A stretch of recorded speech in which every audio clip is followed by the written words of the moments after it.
Сәлеметсіздер ме? Осы видеода мен 10 сыныптар арасында өткен аудандық олимпиаданың есептерінің шешімін көрсетемін. Ал ендеше бастайық. Бірінші есеп мынадай. Зымыран вертикаль бағытта ұшырылады. Уақыттың 20 секунд мезетінде орбитаға шығарылатын жер серіктің салмағы 1,8 есе артты. Енді салмақ не үшін артады? Зымыран жоғары көтерілген кезде оның салмағын біз қалай анықтаймыз? P тең болады mg плюс a деп анықтаймыз. Яғни зымыран a деген үдеумен жоғары қозғалғандықтан оның салмағы a-ға артады. Енді бұл жерде салмақ әр уақытта әртүрлі өзгеріп жатыр, себебі бізде үдеу өзгеріп жатыр. Енді табайық. Бізге Т1 мезетіндегі зымыранның үдеуін анықтаңыз. Бастапқыда оның салмағы неге тең болды? Ол mg-ға тең болды. Кейін 1,8 есе артса, яғни P1 бізде тең болады K1 P0-ға тең. P1 дегеніміз бізде mg плюс A1-ге тең. Сәйкесінше осы теңдеуді шешеміз. K1 P0 дегенімізде mg-ға тең mg плюс A1.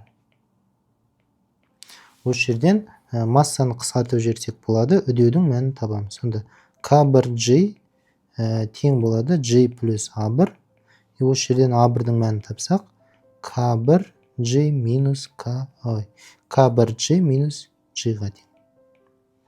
Сонда A1 тең болады, G-ді жақшаның сыртына шығарып жіберейік, K1 минус 1-ге тең. Яғни G деген бізде 10 деп алсақ, K1 бізде 1,8 тең 1-ді азайтамын, 0,8. Сонда A1 тең болады менде 8 метр секунд квадрат болды. Енді жану өнімдерінің шығу жылдамдығын анықтаңыз дейді. Бұны біз енді күш импульсы арқылы анықтаймыз. Бізде күш импульсы неге тең? F көйту дельта Т, ол тең болады дельта П. Яғни күш импульсы бізде тең болады дене импульсінің өзгерісіне. Енді бұл жерде F деген бізде ауырлық күші, сәйкесінше минус mg көбейтілген дельта Т, себебі ауырлық күші бізде төмен қарай әсер етеді. Тең болады дельта П. Бұл жерде бізде енді екі импульс бар. Біріншісі жаңағы зымыранның импульсы m көйту дельта V деп алсақ болады. Минус төмен қарай бізге не қозғалады? Жаңа отын белгілі бір жылдамдықпен қозғалады. Оның массасы өзгеріп жатады. Оны дельта m деп алайық. Ол тұрақты жылдамдықпен төмен қарай қозғалғандықтан оның импульсы U болады. Зымыранның импульсы бізде плюс, себебі жоғары қозғалады, ал жаңағы отынның импульсы минус, себебі ол төмен қарай қозғалады. Енді осы жерден екі жағында дельта Т-ға қысқартып жіберейік. Сонда мынау бізде m тоже. Сонда минус mg тең болады m дельта V бөлінген дельта Т минус дельта m бөлінген дельта Т көбейтілген U. Мынау бізде дельта V бөлу дельта Т, ол бізде неге тең? Үдеуге тең. Сәйкесінше минус mg тең болады ma минус. Енді дельта m бөлу дельта Т бізде ол жаңаға отынның массасының өзгерісіне тең. Есепте айтады, отынның массалық шығыны тұрақты, яғни жаңаға дельта m бөлу дельта Т деген ол массалық шығын. Ол бізде тұрақты болғандықтан мен оны бір альфа деген коэффициентпен өзгертейін. Көбейтілген U болады. Енді осы жерден альфа U тең болады ma плюс mg. Яғни ma плюс g болады. Енді біз жалпы теңдеуді анықтадық. Сонда альфа U тең болады ma плюс g. Енді бұл жерде бізде масса өзгереді. То есть альфа U-ды ұмытып. Құрметті физика пәні мұғалімдері, егер сіз оқушыны олимпиадаға қалай дайындаймын, қандай есептер шығартамын, тақырыпты қалай түсіндіремін деп қиналып жүрсеңіз, онда мен сіздерге мынандай олимпиадалық физика кітабын ұсынар едім. Бұл кітаптың ерекшелігі неде? Яғни әр тақырыпқа арналған видео сабақ бар. Және әр тақырыпқа деңгейлік есептер берілген, және ең маңыздысы әр есептің шығару жолы видео форматта көрсетілген. Яғни осы кітаптағы QR кодты сканерлеу арқылы сіз видео сабақты және есептердің шешімін көре аласыз. Және де осы кітаптың соңында өткен жылдардағы аудандық облыстық олимпиадалардың есептері берілген және де осы есептердің шығару жолы видео форматпен көрсетілген. Осы кітаптағы барлық есепті шығарған оқушы республикалық олимпиадада орын алатынына сеніммен айта аламын.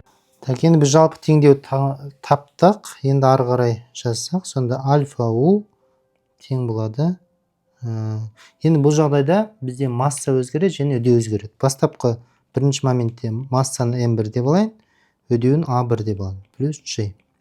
Кейін екінші моментте альфа у, бірақ массасы m2, үдеу бізде a2 болады, плюс g-ға.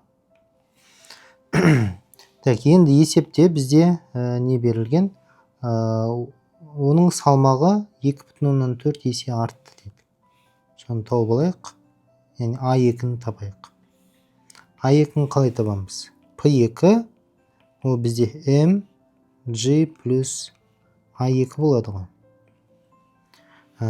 p2 бізде k2 p0, p0 бізде mg-ға дейін. Сәйкесінше k2 mg тең болады mg плюс a2.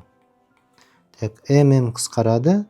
Осы жерден a2-ні тапсақ болады. Сонда k2g минус g тең болады a2-ге. Яғни a2 тең болады g k2 минус 1 болады.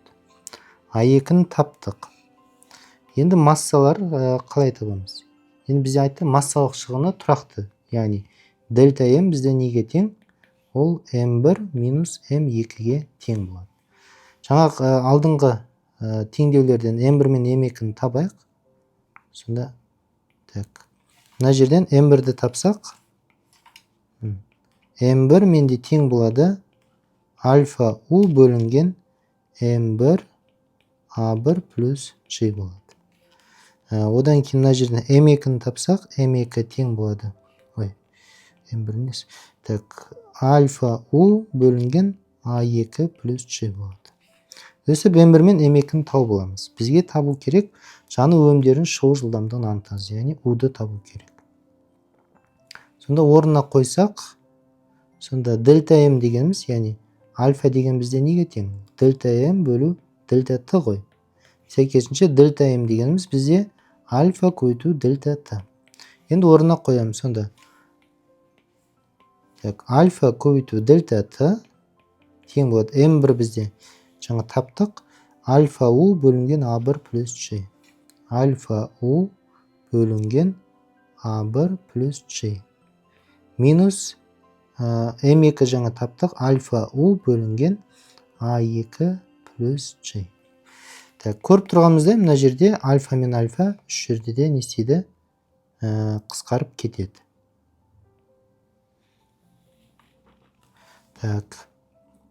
Енді осы жерден дельта т дегеніміз не? Дельта т дегеніміз ол жаңағы t1 минус t2-ге тең болады. Енді орындарын апарып қойсақ, сонда t1 минус t2 тең болады u бөлінген a1 плюс g плюс u бөлінген a2 плюс g. Енді мәндерін орындарын апарып қоймыз. Бізде t1 мен t2 белгі.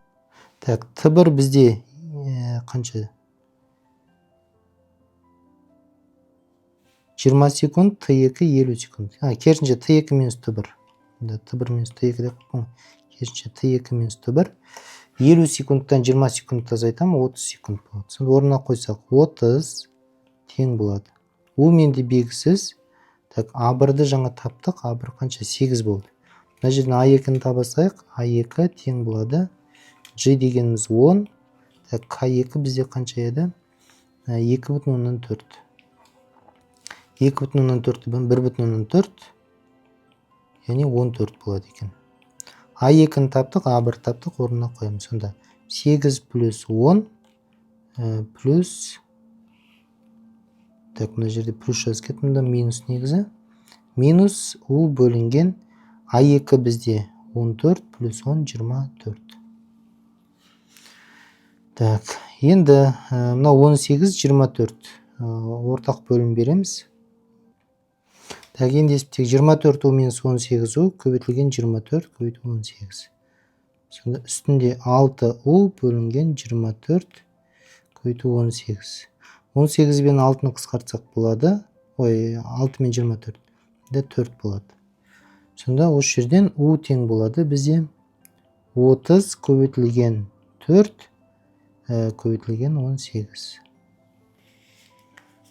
Калькулятормен есептесек 30 көбейтілген 4 көбейту 18. 2160 шығады. 2160 метр секунд шықты. Келесі суретте жаңа қысымның көлемге тәуелді график берілген. Осы жерде 1 мен 4 және 2 мен 3 ол бізде изотермалар, яғни температуралар тұрақты. Газдың массасы өзгермейді, сонымен қатар V1, V3 көлемдер мәндері белгілі бізде. Енді бізге табу керек 2 және 4 күйлердегі көлемдерді табыңыз. Мысалы, енді әр нүкте үшін біз жаңағы идеал газ теңдеуін жазайық. Мысалы, бірінші нүктедегі температураны Т1 деп алайық, екінші нүктедегі температура Т2. Сонда былай болады. P1 көбейтілген V1 тең болады нью деген зат мөлшері R-T1-ге. Одан кейін екінші жағдайда қысымы P2 V2 нью R-T2 болады. T2 мен T3 бірдей, сонда жасақ болады. P3 V3 тең нью R-T2 және P4 V4 тең нью R-T1-ге. Сонда осы бірінші теңдеу мен төртінші теңдеу бірдей, яғни P1 V1 тең болады P4 V4 және P2 V2 тең болады P3 V3. Осындай теңдеуді алдық. Енді мына жерден қарап тұрсақ графикке, мына жерде 1 мен 2 нүкте жаңағы осьтің басы арқылы өтеді. Бұл деген не дегеніміз? Мысалы, мынаны бір кесінді деп алайық. Мына жерде бұрышты альфа деп алсақ, сонда тангенс альфа неге тең? Қарама қарсы жатқан қабырғаның ұзындығы, яғни бұл бізде P1-ге тең. Бөлінген жанында жатқан қабырға ол бізде V1-ге тең. Дәл солай тангенс альфа жоғары жағын қарайтын болсақ, қарама қарсы жатқан ол P2, ал төмен жағында жеткен V2. Осы жерден біз мынандай нәрсені аламыз. P1 бөлу V1 ол тең болады P2 бөлу V2-ге. Дәл солай P4 пен P3 алсақ болады. Сонда P1 P3 бөлу V3 тең болады P4 бөлінген V4-ге. Енді осы теңдеулерді шешеміз. Сонда P1-дің орнына мына жерден P1-ді апарып қоямын. Мына жерден P1-ді тапсақ, мына жерден P1 табайық. Сонда P1 тең болады P4 V4 бөлінген V1. И мына жерде P1-дің орнына апарып қоямын. Сонда P4 V4 бөлінген V1 бөлінген V1 тең болады P2 бөлу V2 тең P2 бөлу V2. Осы жерден біз P2-ні тапсақ болады. Сонда P2 менде тең болады P4 V4 V2 бөлу V1 квадрат болады. P2-ні таптық. Енді келесі дәл солай мына жерден енді мен P3-ті табайын. Мына жерден P3-ті тапсақ, P3 тең болады P2 V2 бөлінген V3 болады. Және мына жерден P3-тің орнына апарып қоямыз. Сонда P3 бөлу V3, яғни P2 V2 бөлінген V3 бөлу V3 тең болады. Оң жағында бізде не бар? P4 бөлу V4 тең P4 бөлу V4. Так, енді біз P2-ні таптық. P2-нің орнына мына мәнді апарып қойсақ болады. Сонда бізде мынандай болады. P2-нің орнына мен P4, V4, V2 қоям. Бөлінген V1 квадрат. И бөлінген астында V3 квадрат. Так, и көбейтілген тағы еще V2 бар екен.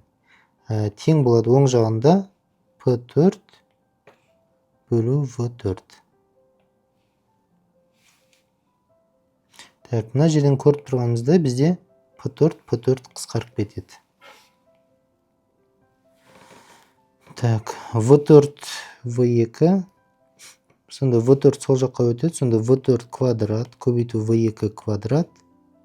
Тең болады V1 квадрат көбейту V3 квадрат. Яғни V4 көбейту V2 тең болады V1 көбейту V3 болды. Так, V4 көбейту V2 тең V1 көбейту V3 шықты. Енді есептің шартында айтады, мәні бір-біріне тең 2 және 4-ші күйлердегі көлемдер. Яғни есептің шарты бойынша V4 пен V2 бір-біріне тең екен. Сәйкесінше V4 пен V2 тең болса, онда V2 көбейту V2 тең V1 көбейту V3. Сәйкесінше V2 квадрат тең V1 көбейту V3, яғни V2 тең болады түбір астында V1 көбейту V3-ке тең болады. Келесі. Разрядталған С жазық конденсатор R резисторының тізбекте жалғанған. Яғни бізде конденсатор бар және кедергі бар. Екеуі тізбекте ток көзіне қосылған. Электр қозғалыш күші Еге тең. Пластиналар квадраты А квадрат саңылау Д-ға тең дейді. Яғни бізде мынандай пластинадан тұрады.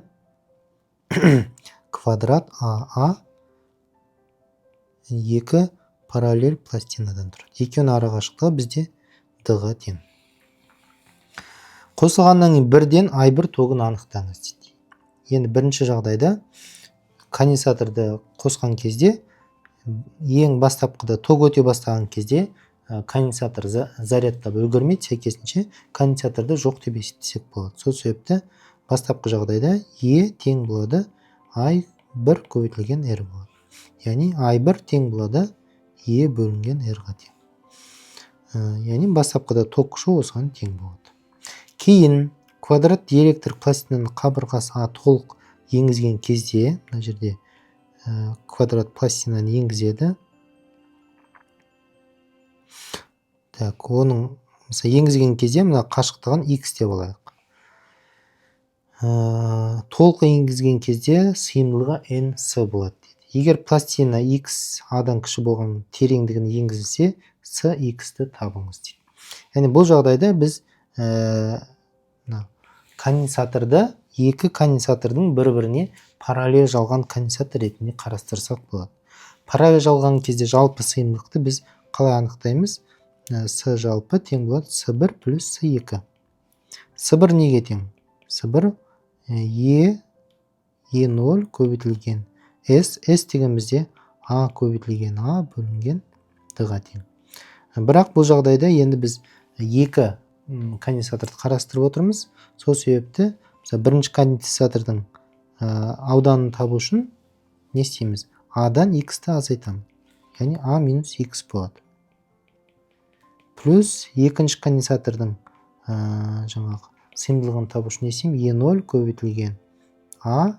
Енді бұның жаңағы биіктігі X-қа тең и арақашықтығы Д-ға тең. Сонда бізде жалпы С1 жалпы конденсатор тең болады. Яғни С1 плюс С2 деген осыған тең болады. Сонда жалпы конденсатор бізде тең болады.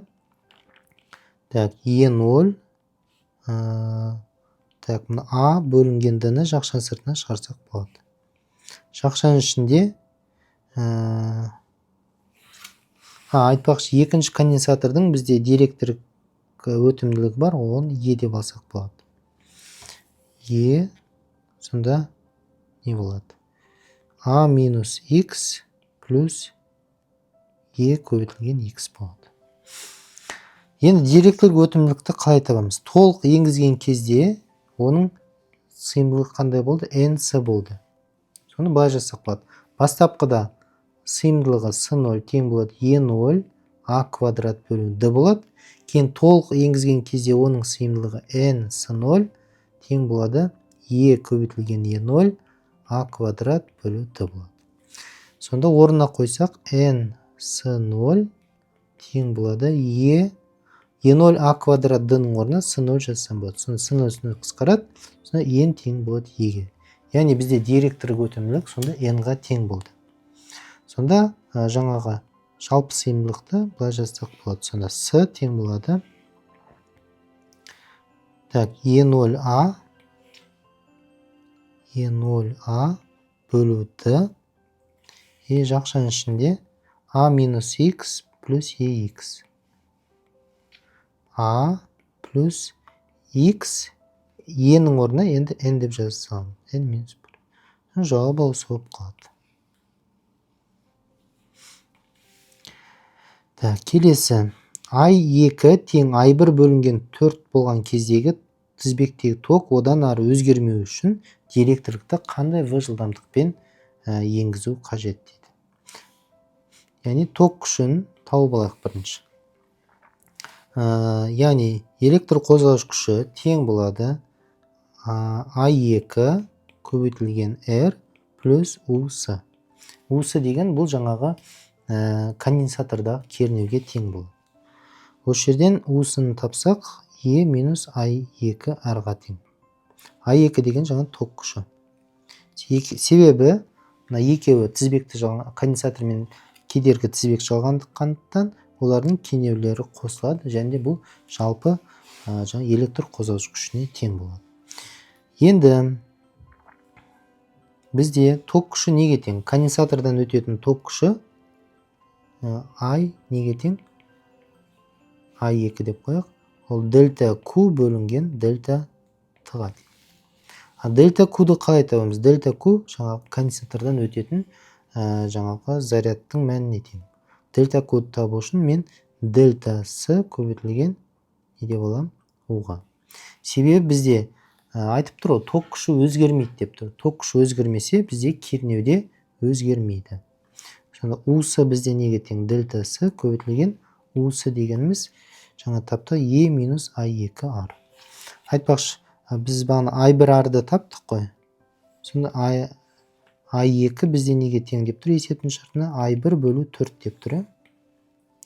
I1 бөлу 4. I1-ді біз таптық, ол E бөлінген R-ға тең. Сонда ол E бөлінген 4R-ға тең. Сонда орнына қойсақ, сонда US менде тең болады E минус E бөлінген 4R көбейтілген R. R мен R қысқарады, сонда менде 3E бөлінген 4 болады. Яғни көріп тұрсақ, бізде конденсатордың кернеуі өзгермейді. Және ол 3E бөлінген 4-ке тең болды. Енді дельтасыны тауып көрейік. Сонда I2 тең болады менде дельта Q бөлу дельта Т. Яғни дельта С бөлу дельта Т көбейтілген 3E бөлінген 4 болды. Бізде ток күші тұрақты ғой, өзгермейді. Сәйкесінше бізде мынандай нәрсе болды. Яғни дельта Q бөлу дельтасыны бізден дифференциал түрде жазатын болсақ, сонда 3E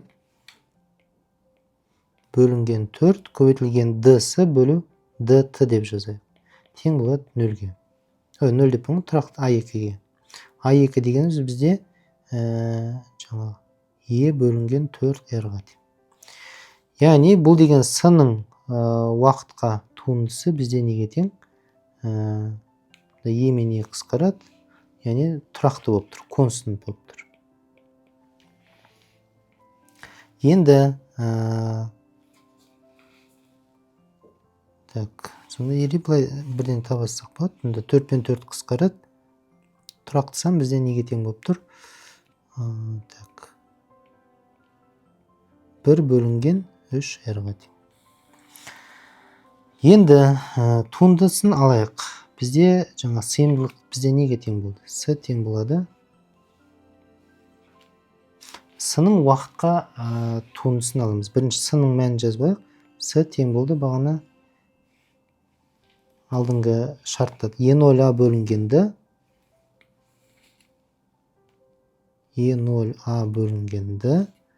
A плюс xn минус 1-ге тең.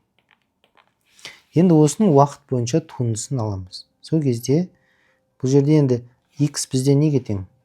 X-ті ол тұрақты жылдамдықпен енгізетін болса, онда x тең vt деп жазсақ болады. Сонда мынаның былай жазсақ болады. E0A бөлу d a плюс x дегеніміз vt n минус 1. Яғни осының t бойынша енді туындысын аламын. Енді туындысын алған кезде бізде ол неге тең болады? Ол 1 бөлінген 3-ге тең болады. Сонда аның туындысы бізде 0-ге тең. Сонда былай болады. E0A бөлу d көбейтілген енді vt t-ның туындысы 1-ге тең болады. Сәйкесінше көбейтілген v болады және n минус 1 болады. Тең болады 1 бөлінген 3r-ға. Осы жерден сонда v-ның мәні шығады. Сонда v тең болады менде d бөлінген 3e0 a r n минус 1-ге тең болды. Жауабы осы болып қалады. Және де несін анықтайық? Фокус аралығын анықтайық. Формула берілген. Осы формулада екеуін бірдей болғандықтан екеуінде қисықтық радиусы r-ға тең. Сәйкесінше фокус неге тең болады? Сонда 1 бөлінген f тең болады. Орнына қоямыз. n-нің орнына 1,5 минус 1 бөлінген r плюс 1 бөлінген r. Екеуінде қисықтық радиусы бірдей. Сәйкесінше 1,5-нан 1-ді азайтамын 0,5 көбейтілген 2 бөлінген r. Яғни мұнда 1 бөлінген r болып шығады. Сәйкесінше фокус аралығы бізде неге тең болады? Радиусқа, қисықтық радиусына тең болып шықты. Енді бізде енді мынандай жинағыш линза пайда болды. Бұның кескіні қай жерде пайда болады? Соны қарастырайық. Яғни бізде екі түрлі кескін шығуы мүмкін. Біріншісі бұл фокус аралығынан үлкен болған кезде, екіншісі фокус аралығынан аз болған кезде. Егер фокус мысалы бірінші жағдайда айталық, мына жерде тұр, дене осы жерде тұр. Сонда бұл оның арақашықтығы d1 фокус аралығынан үлкен деп алайық. Сол кезде кескін қалай шығады бізде? Енді жинағыш линзадан өтетін кескінді былай саламыз. Бірінші біз параллель сәуле жібереміз. Кейін оң жағында да фокус аралығын белгілеп қояйын, f. Ол линзадан өткен соң сынатта қалай арқылы өтеді? Фокус арқылы өтеді. Қызыл түске өзгертіп жіберейін. Сынған соң фокус арқылы өтеді. Екіншісін біз қалай не істейміз? Центр арқылы жібереміз. Сонда екеуінің қиылысқан нүктесі, сонда бізде кескін мынандай болып шығады. Сол кездегі бұның линзадан қашықтығы, кескінің қашықтығын f1 деп қояйын. Сол кезде енді оны қалай анықтаймыз? 1 бөлінген фокус аралығы 1 бөлу фокус аралығы тең болады 1 бөлінген d1 плюс 1 бөлінген f1. Бізге енді екі кескіннің қашықтығын табу керек. Енді біз қазір линза арқылы қандай кескін пайда болғанын таптық. Енді бізде жаңағы линза екі сферадан тұрады дедік. Яғни бұны енді біз линза емес, айна сияқты қарастыра аламыз. Яғни мынау бізде дөңес айна, мына жақта бізде дене тұр. Бұның кескіні қалай пайда болады? Айталық, мысалы, мына жерде фокус аралық f болсын, мына жерде фокус аралық f болсын. Және де бізде центрі болады дөңес айнаның, ол екі фокус аралығына тең болады, радиус. Яғни бірден жазайық, f тең болады бізде, ол радиустың несіне тең, жартысына тең болады. Яғни айналарда фокус аралығы ол радиустың жартысына тең болады. Енді не істейміз? Біз бірінші жаңағыдай параллель сәуле жібереміз. Оптикалық осьтің центріне параллель сәуле жібереміз. Ол не істейді? Шағылысады. Шағылысқан кезде шағылысқан сәуле не арқылы өтеді екен? Фокус арқылы өтеді. Екіншісі, біз енді не істейміз? Оның центріне не істейміз? Сәуле жібереміз. Центр деген фокус арқылы. Ол мынандай болады. Сонда кескін бізде мына жерде пайда болады. Екеуінің қиысқан нүктесі бізге нені береді? Кескінді береді. Және де дөңес айнаның кескіні әрқашан бізде жалған болады. Жалған деген сөз айнаның екінші жағында болады. Бұның жаңағы кескінінде бағанағы форма сияқты табамыз. Яғни бір бөлінген фокус аралығы тең болады f' деп қойын. Өйткені бұның фокус аралығы басқаша. Бір бөлінген d1 плюс бір бөлінген f2. Енді бұл жерде қандай айырмашылық бар? Дөңес айнаның бізде әрқашан жалған кескін бергендіктен, оның кескіні бізде не болады? Теріс болады. Яғни мынау бізде минус болады, және мынау бізде минус болады. Фокус аралығында теріс, және де кескінде арақашықтығы теріс болады. Енді осы жерден табайық, фокус аралығының орнына мәнін апарып қойық. Сонда бір бөлінген r бөлу 2 тең болады. d1-ді сол жаққа өткізіп жіберейік. Минус 1 бөлу d1 тең болады 1 бөлу f2. Осы жерден 2 үстіне өтіп кетеді. Сонда 1 бөлінген f2 тең болады 2 бөлінген r плюс 1 бөлу d1. Мынаған r, мынаған d1 береміз. Сонда 2 d1 плюс r болады. Астында r d1 болады. Осы жерден f2-ның мәнін тапсақ болады. f2 тең болады. Сонда r d1 бөлінген 2 d1 плюс r-ға. Өзі фокус аралығын таптық. Фокус аралығы деп бұны кешірім. Яғни кескіннің жаңа айнадан қашықтығын таптық. Енді келесі мәселе, біз бағанағы бірінші жинағыш линзаны кескінін тауып алайық. Оны қалай таптық? Сонда 1 бөлінген f бізде r-ға тең болады. Минус 1 бөлу d1 тең болады 1 бөлінген f1. Осы жерден f1-ді тапсақ, r d1 бөлінген d1 минус r болады. f1-ді таптық. Енді екі кескіннің арақашықтығы неге тең болады? Мынау бізде жаңа жинағыш линза, оптикалық ось. Бірінші кескін мұнда болды, мынау бізде қашықтығы f2. Екінші кескін мұнда болды. Бұның қашықтығы f1. Сонда көріп тұрғанымызда екеуінің арақашықтығы қандай болады? L деп қояйық. Суреттен көріп тұрғанымызда ол f1 минус f2-ге тең. Сонда f1 деген r d1 бөлінген d1 минус r минус f2. f2-ні біз бағана тапқанбыз. r d1 2 d1 плюс r. r d1 бөлінген 2 d1 плюс r-ға.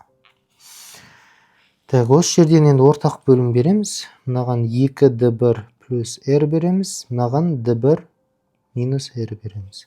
Сонда екеуінің арақашықтығы тең болады. Астында d1 минус r 2 d1 плюс r.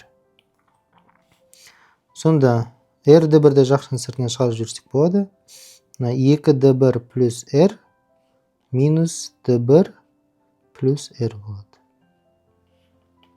Сонда d1, 2 d1 қысқарады. 2 d1-ден d1 десеміз d1 болады. Сонда үстінде r d1, сонда d1 плюс 2 r болады. И бөлінген d1 минус r 2 d1 плюс r. Енді бұл жерде тағы бір нәрсені ескеру керек. Мен жаңа дене фокус аралығының алдында тұрды деп алдық. То есть фокус аралығынан үлкен деп алдық. Енді екінші жағдай болуы мүмкін, егер дене фокус аралығынан кіші арақашықтықта орналасса, оның кескіні қандай болады бізде? Жалған болады. Сәйкесінше, мынау бізде жинағыш линза, мынау бізде фокус аралығы, Сонда егер дене мына жерде тұратын болса, оның кескіні қандай болады? сынады былай кетеді. Екіншісі бізде яғни былай кетеді. Екіншісі бізде центр арқылы өтеді. Яғни кескіні бір сөзбен айтқан кезде мына жағында пайда болады. Денені сол жағында пайда болады. Сол кезде бұл қашықтық бұл дәл жаңағыдай анықтаймыз f1. Сол кезде яғни қандай болады? 1 бөлінген минус 1 бөлінген f тең болады 1 бөлінген d1 и плюс минус 1 бөлінген f1. Осы жерден f1-ді анықтаймыз. Сол кезде бұл жерде енді керісінше ара қашықтық қандай болады? L тең болады. Енді айнаның кескіні оң жағында пайда болады, линзаның кескіні сол жағында пайда болады. Сол үшін бұл жерде f2 плюс f1 болады. f1 дәл бағанағыдай шығады. Сол себепті жауабы f2 плюс f1 болады. Мәнін орнына қоямыз, өзі мәні шығады. Енді осымен біздің видеомыз соңына жетті. Егер осы видео пайдалы болса, лайк басып, достарыңызбен бөлісуді ұмытпаңыздар. Сау саламатта болыңыздар.